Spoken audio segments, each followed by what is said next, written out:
Good morning.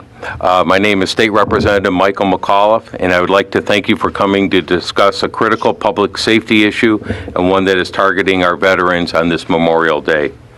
I hope to increase awareness about the hepatitis virus, a disease that the Centers for Disease Control is calling a silent epidemic. And it's called that for good reason. Early stages of hepatitis shows virtually no symptoms.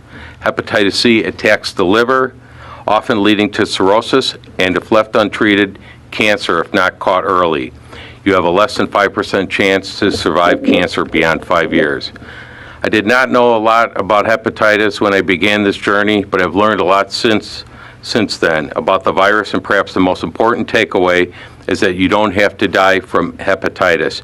Yet, an estimated 4 to 5 million people in the United States have hepatitis, and as many as 75% of those infected remain unaware that they have it. In many cases, the infected person can unknowingly spread the disease. The key to survival is knowing if you are at risk and getting tested early. My wife Kim and brother-in-law Ross are here today to talk about their experience.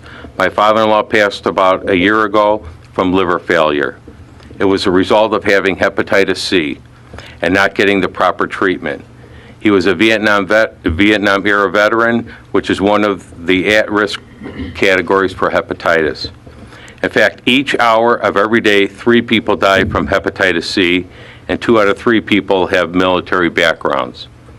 The VA found that 1 in 10 veterans has the hepatitis C virus, and 2/3 of those are from the Vietnam era. The Centers for Disease Control issued guidelines recommending that all baby boomers be tested for hepatitis C, citing studies suggesting that more than 2 million Americans born between 1945 and 1965 may be infected with the virus. But some of the most common risk factors have been identified as anyone who received a blood transfusion prior to 1992, is a Vietnam-era veteran, received an organ transplant, has abnormal liver function tests, is infected with the HIV virus, or has used a needle to inject drugs or possibly even a tattoo. We know that people are unnecessarily suffering and dying from this disease. I know firsthand experience that there is more we should do to educate the public about the risks, to make sure our medical professionals are familiar with the standard of care, and ultimately making hepatitis screening for our at-risk population safe, affordable, and convenient. That is why I filed House Bill 3631, which creates the Hepatitis C Task Force.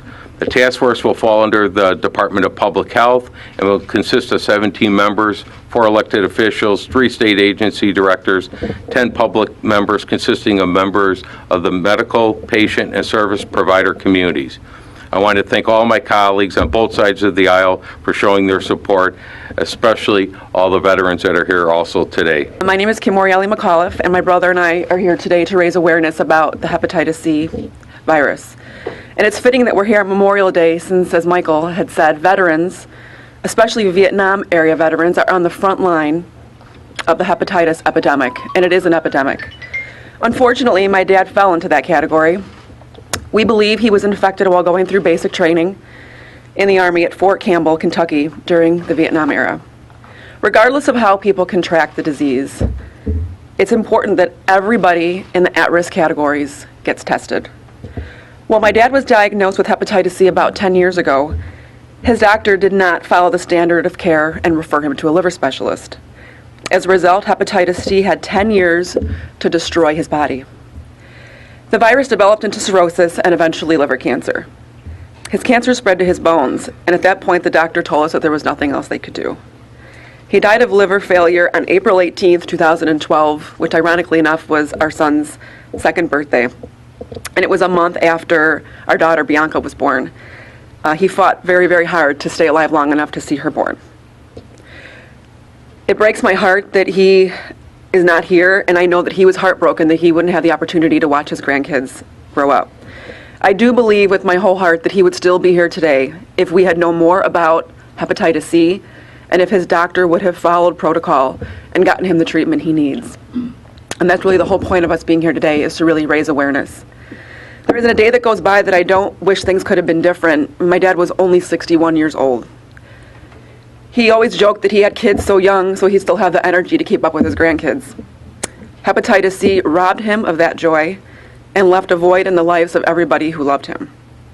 If you catch hepatitis early, there are treatment options.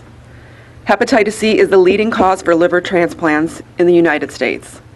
And I'll never forget the day that the oncologist told us that my dad was not a candidate for a liver transplant. My brothers and I talked about being living donors. We even considered leaving the country to see if we can get him a transplant in another country. But once the cancer had spread, we really knew that there were just no more options. The Centers for Disease Control found that there is a lack of knowledge and awareness about the chronic hepatitis virus, and that includes healthcare professionals. There's a lack of knowledge. You go to a doctor and you think that they're going to have all the answers, but the fact of the matter is, even the healthcare providers don't necessarily know what the standard of care is.